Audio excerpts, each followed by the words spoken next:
You're listening to The Girl Dad Show. Welcome to Season 3 of The Girl Dad Show, where we explore the intersection of parenthood and entrepreneurial spirit. Join me and some incredible guests as we share tips and tricks for finding work-life balance and making a positive impact not only on the world, but also our families. Let's create a fulfilling life together. It's The Girl Dad Show, Season 3. Thank you for tuning in to another episode of The Girl Dad Show.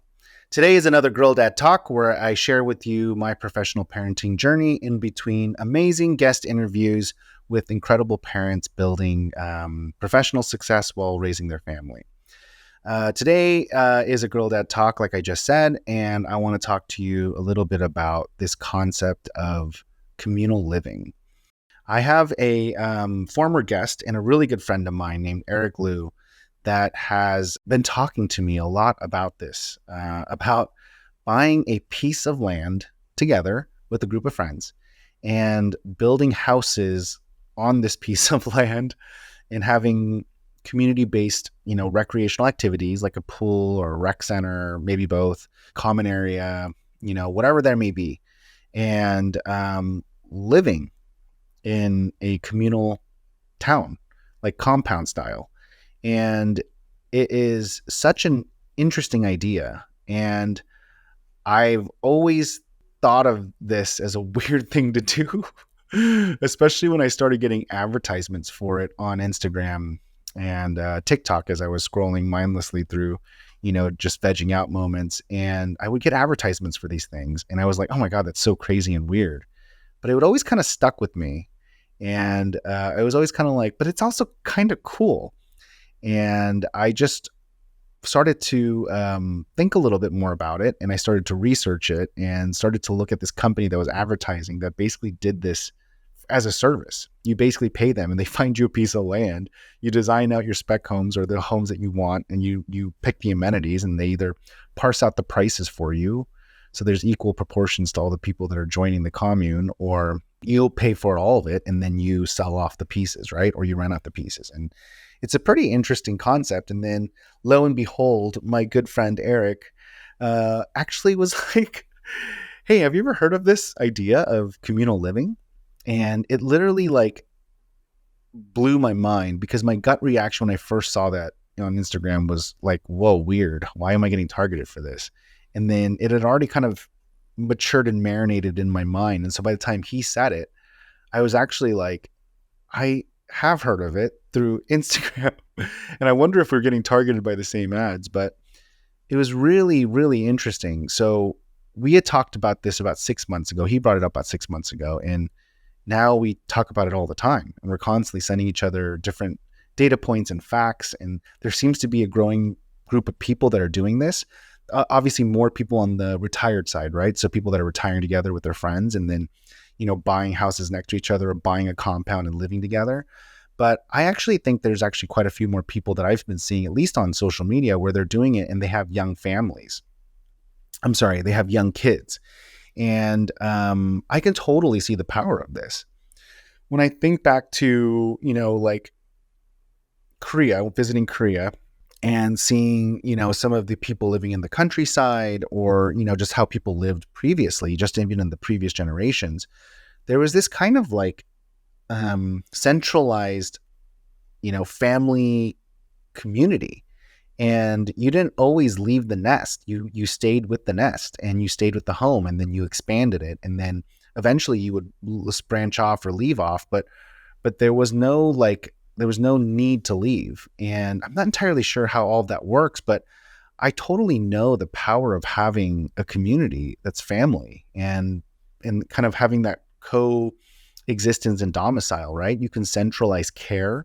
You can centralize coaching and nurturing and teaching. You can centralize all of the administrative tasks that come with running a household. You can centralize and build out all of the supplies and ordering. There's just a lot of really interesting benefits that come with this style of living. And it's almost like we have naturally reverted to this kind of independent living lifestyle, which is great. I think it's awesome, and I think that's what we've done in America for, the entirety of our existence, or at least the vast majority of it, or I don't know, actually. I shouldn't say that. But at least for the last several generations, we've been doing that. And I'm not entirely sure it's the right way or the best way. I actually think there's something to be said about this communal living. And I think that communal living could be something that's very interesting because it also ties in nicely with this concept of like kids growing up with, other kids and being a part of a network. And you could also, kind of run your own homeschool, but have it be a little bit more socialized than a typical homeschool. And then secondly, the biggest thing that really kind of scratches at my brain around this is something that, I'm talking to Eric a lot about, which is, what is the point of building, a big business? It's to have a desirable lifestyle, right? It's to, achieve happiness and build something for you and your progeny, right? And when we think about it, and I think about it, it's kind of like, what's better than, having a happy kid and having a kid that has built-in friends and family. And then for me, like, it's not just about building business. It's also about building business with people I enjoy being around. It's about sharing those experiences, having a clan, having a community, having a purpose, but also doing it with people that I have purpose with. And all of that comes to be said that you can do it in a microcosm of family, but you can do that in a bigger network of other families doing the same thing. And there's something really powerful about that. There's something very, very powerful about this concept of like shared interest, gathering people that have the shared interest, same mindset, and then surrounding your kids around these like-minded people that you can then, grow together with. My only major concern with this is that it does sound idealistic, and I think this is how cults start. So I'm not entirely sure where the deviation from that starts or not. And I make jokes to Eric about this all the time. I'm like, I feel like, like 10 years from now, we're gonna have like, like statues of you as our leader or something. But all jokes aside, I actually think that there's a lot of merit to this. As long as it's kept, in a situation where it's just like a living situation where you have everyone kind of living in the same geo area, but it doesn't mean that it has to be blocked off like some cult compound, right? It could be in the very metro area. It could be just an offshoot of a suburb, offshoot of a metro area in a suburb area where you have like 10 homes where 10 of your closest friends are all living, raising their families and kids. And they're all doing their own things, right? They all have their own jobs. They all have their own access to the city and the normal world, but you just happen to like live together in a communal area, and there's communal shared resources. And this whole concept is super fascinating to me, and I absolutely am enthralled by it. I will say Eric and I are like already like so into it, and he's already gathering more people that are into it. And I think there's quite a few people that are interested in it. I made a joke about it and posted it on Facebook the other day, and I had my good friend Isaiah, who also was been on the show. He immediately responded, "I'm in," right? Like, I think there's a lot more people thinking about stuff like this as we, think about raising our kids in this new world and this new age. How do we not like overprotect them, but also bring them up in the common core values that'll instill in them to tackle the new world? And I'm not sure there's really that many great options, but I do think that having, that network and ecosphere of like-minded people together is a very powerful solution to it. And it is a very, very fascinating concept. So something that I'm exploring, something that I'm thinking about, and something that I find that I have a lot more people in my network that are interested in doing it. And I know that Eric and I are totally into doing it, but neither one of our wives has any desire for this. Like, Amy is not interested in doing this at all. And so that's pretty much the hardship there. But I also think that there will be ways to do this in a hybrid fashion. And Eric actually even said that. I don't think he's joking.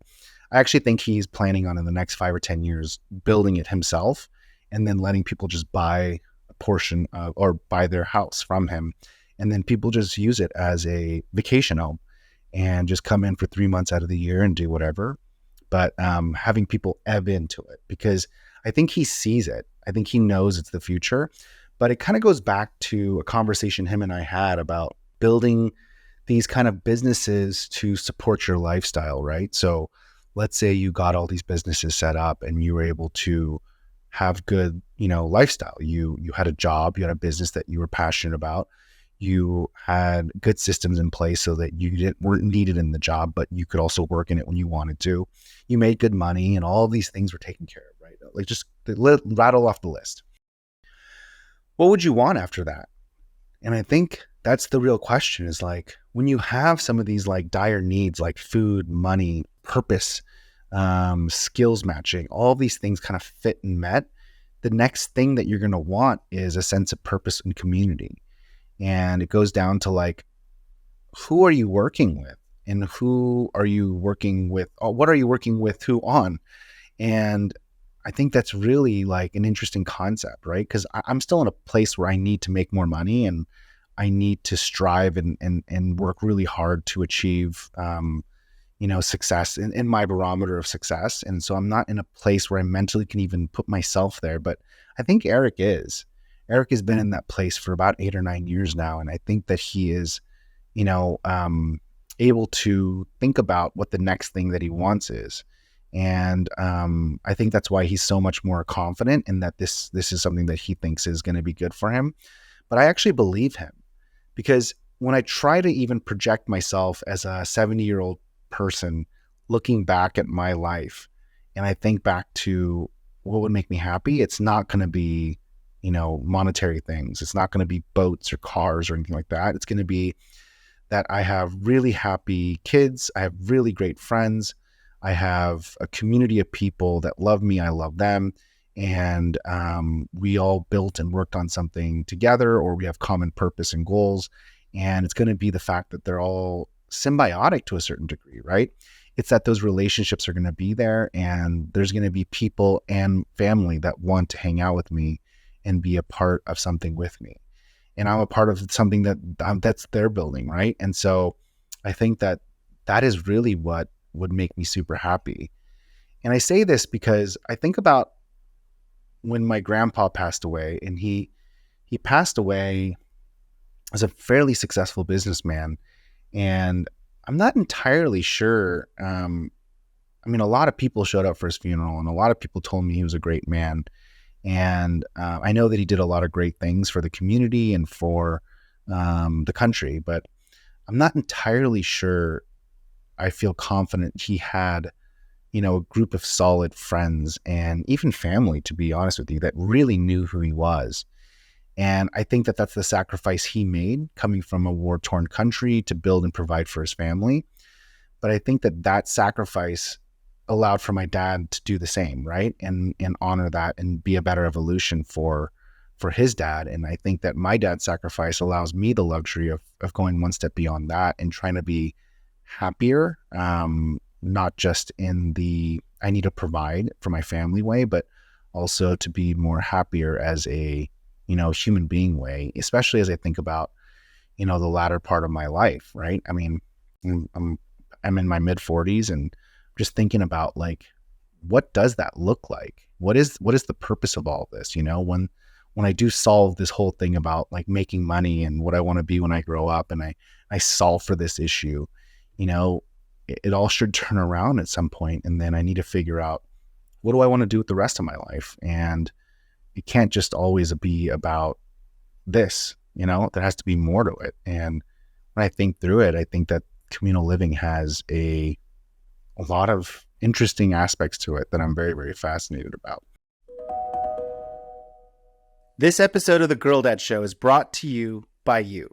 We have been working very hard to bring you the best guests and content to the show, and have been steadily growing month over month. And we're finally ready to start talking to businesses that want to partner with us to promote on our show. So if you know anyone that would be interested in having me promote their business on The Girl Dad Show, please email us at young@thegirldadshow.com. Thank you for your support, and look forward to learning how to be a great parent together. I would love to hear what you think about this concept of communal living, and would love to have you ask me any questions that you have about it, and or any thoughts. And if you know anything more about it, please let me know. If you know anyone doing this right now, please let me know. I would love to interview them and have a conversation with them and get to know them better. But if you do have any questions, please feel free to message them inside of any of the social media posts, or email me at thegirldadshow.com. All right. So that's kind of where my mind is at for this week's Girl Dad Talk. And we are now going to switch gears and go into the Q&A segment where I try to answer a couple of your questions and then we'll go from there. All right. So first question is, aren't you tired? LOL. Yes, I am tired right now. I'm very tired. It's been a really challenging year, but overall, it was a very challenging last year. So 2023 was very challenging for me. I know that we didn't really technically have a recession. I'll use quotes because I don't believe it. I actually feel like we totally recessed last year, and almost all my businesses got hit really hard by it. And it's been incredibly challenging to recover and survive through last year. But I am tired. I am tired. I'm working really hard and I'm working a lot. I was talking to my wife about this the other day that I used to work harder. When the pandemic first hit and I was trying to become a consultant, my wife was freaking out. She's like, this is not the time to be trying to start a new business. Go get a job, go get your job back. And I I don't know, I just stuck with it and I said, hey, I really want to do this and need to do this. And I think just because I needed to provide for my family, I worked so hard. I mean, I worked like 12-hour days, spent an hour and a half with my kids in the morning, 2.5 hours in the evening. And then as soon as they went to bed, I went back to work and then I slept 5 hours and then did it all over again. I would do that for like 6-7 days a week. It was crazy that first 2020 year starting this consulting business. And when I put that into consideration, I don't think I'm working that hard anymore, but it does seem like I'm doing a lot. And I will say I am doing a lot, but I do have a good system in place to handle a lot of these businesses. Typically, when things are going well and operating well, they only take about a couple of hours a week. And this is very surprising to a lot of people when they assume or they want me to be drowning in work, right? When they see all the stuff that I'm doing. And unfortunately, it's not, right? I spend half a dozen hours on each business when things are really, really bad. And then I spend, an hour and a half or 2 hours a week on each business when times are good. And it doesn't take that much time. But the problem with what I did was that as the times were good, I kept adding more businesses because I had more time to give. So I kept adding chunks of 2 to 4 hours a week to start these new businesses. And then when times are not good and things started to crash, they all ratcheted up at the same time. And so the last 4 or 5 months have been really hard for me, trying to keep up and sustain, all the different growth that's happening and trying to make it all work. But yeah, I am tired. I get very tired, but try to remind myself about the end goal. And the end goal is to figure out ways to, generate income and cash, working less and less. And so that's not an easy thing to do. And I keep telling myself that if it was easy, everyone would do it. And I just keep pushing and trying and doing it. And for me, I have a goal of doing it by the time I'm 45. I'd love the optionality or at least that marker. And so when I reverse engineer the math, I need to make a lot more tests and because the chances of failure are there. So even at a 40% fail rate, I calculate that I need to do more than I'm even doing now, but it's not possible this year. So I am going to slow down because I physically can't keep up. I'm getting older and I just can't keep up. And so when things go bad, I need to plan for the elasticity of my time expanding because there's so many more businesses that I'm managing. So that's kind of where I'm at least until I professionalize more of the businesses. Because right now, so many of them require me to train or professionalize or sell for them or build revenue or just be the strategic partner in it. But as I can professionalize more of these businesses and cross-train them on at least the basic methodologies that I know, then they'll take less time even during times of problems, right? And then I think I may, partake in it, expanding some more ventures. But for now, I'm definitely at my limit, probably past my limit, and I need to operationalize all of them. So that's what I'm going to really focus on this year so that I'm not so tired. But normally speaking, if you asked me this like a year ago, I would tell you I'm not tired at all. I'm actually working no more than 50 hours a week. Not right now. I'm working a lot more than that right now. But before 30 to 50 hours a week, depending on the flow of business and how much I got into different projects. And I, slept a lot and worked out a lot and, attended all my kids' activities. It was a good time. And then shit hit the fan. And now I'm kind of under it and I'm paying for it. But the cool thing is, I don't know this for sure, but I keep telling myself the cool thing is that because I'm going through this and most people would not, I know when the market comes back, I'll have all of these assets that'll be ripening and ready for harvest, right? And so people will look back at this and say, "Oh, you're so lucky," or whatever that may be, but it's not. It's just hard work, and a lot of failing, a lot of testing, and a lot of doing what most people won't do. And I hope that I'm right, because if not, I'm basically working my ass off and suffering for no reason.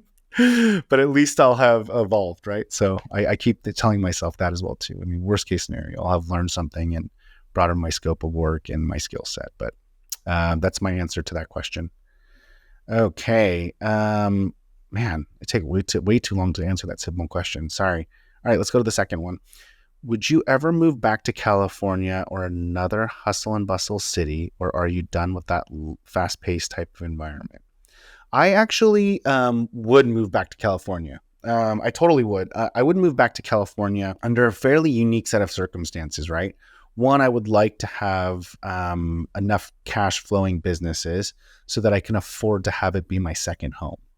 And the other caveat would be that I would like for it to be a second home that's near my parents, ideally, so I can spend more time with them and just be around them more casually and more frequently and more easily. And I would love for it to be something that I can rent out the rest of the year or have other people use during the rest of the year. But I would love for it to be in that circumstance that I would buy that. The only thing that would make me move away from Texas as my primary address would maybe be my little brother. I would definitely entertain living in San Diego to be near him and his family. And so, our kids could grow up together being so similar in age, and my brother and I getting along so well. We're like best of friends, and we just get along really, really well, right? I love him to death. And we just have a good relationship, and our families are really, our wives get along, and our kids are the same age and they love each other. And it's just all around, really, really good setup. And so it would make me consider doing that for my brother and being in San Diego long term as my primary. But I don't know if I'll ever want to leave small town Texas. It is so nice here. I love it. I mean, I was Bay Area for life, I was born and raised in the Bay Area. Like, I felt like I represented the Bay. I was like the Bay Area, right? And now that I'm here, I just love it so much. It's just so slow and calm and peaceful, and the kids are, they're just safer. They're safer, and I like that they have more space to explore nature and natural things. I like that, they're in the backyard, picking up crickets and frogs in a basket. As stupid as that sounds, that makes me super happy. And I like that, we have kind of like neighbors that are like more community focused, and no one really cares what you do for a living here. It's like the fourth or fifth thing on the list. And I think that's really cool. And I just like that environment for my kids to grow up in, because I think I grew up in the hustle bustle of Silicon Valley. And so I have this like never ending need to perform and innovate and disrupt and go.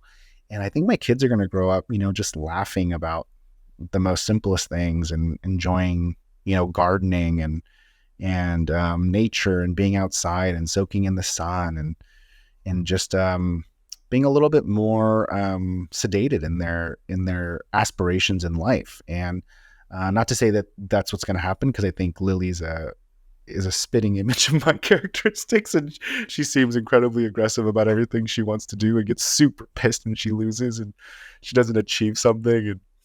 And Amy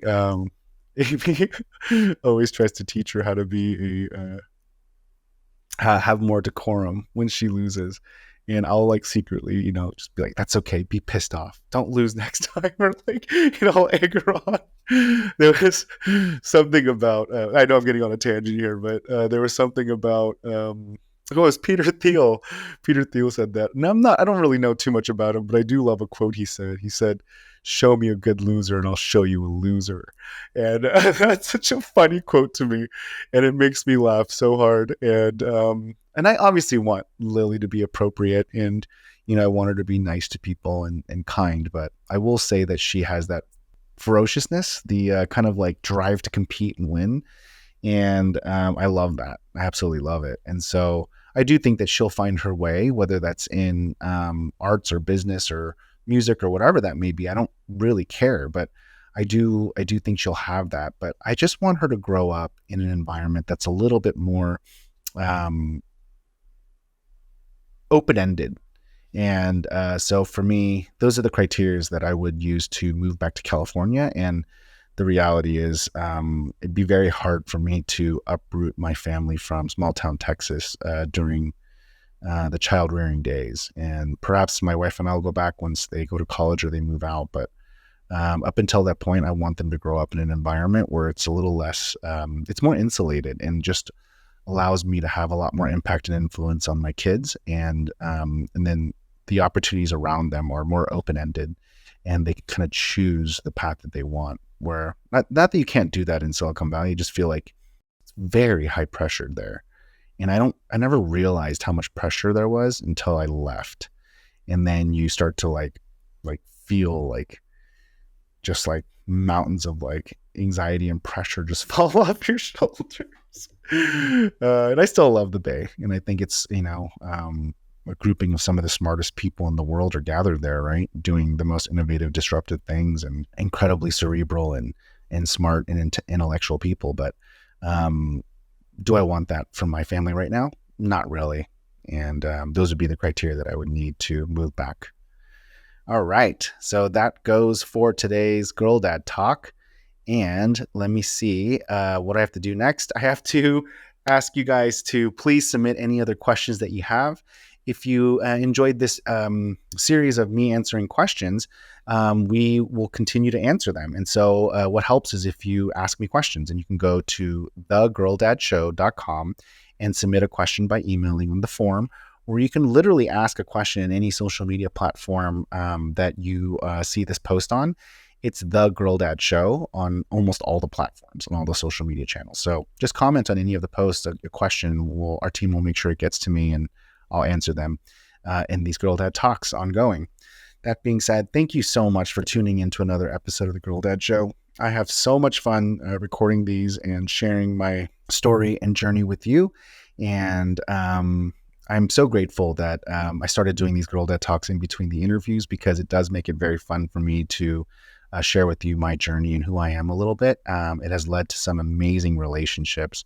It's so fun to just be able to share these kind of conversations with my new friends and old friends, and spark new conversations with them. And I do hope it helps you on your parenting journey as well. And just know that, I am doing this to figure out how to be the best parent that I can be, as well as, build a really successful professional career. And so I'd love your insight, your feedback, and your support in this journey. So if you have any thoughts, questions, feedback for me, please feel free to comment and ask. And otherwise, take a moment to please share the show with another parent or another working parent. And please, please, please give it a 5-star review. It helps more than you know. And thank you again for tuning into The Girl Dad Show. We'll see you next time. Thank you for listening to The Girl Dad Show. As a Girl Dad Show listener, I'm so excited to share with you a very exclusive discount to the Owners Club. Owners Club is my pride and joy, and it is the business that I use to help me build and network with other like-minded growth business owners. And it is a place where business owners can learn from the tools and systems that I've been building and continue to build to grow and build my businesses. But it's also a great place to build camaraderie and relationships with other business owners that deeply understand the ins and outs of owning a business. And for my loyal and new Girl Dad Show listeners, I'm offering an exclusive 75% off for the first year membership. And you just use the coupon code TGDS75 at www.owners.club, and you will be able to get 75% off your first year membership.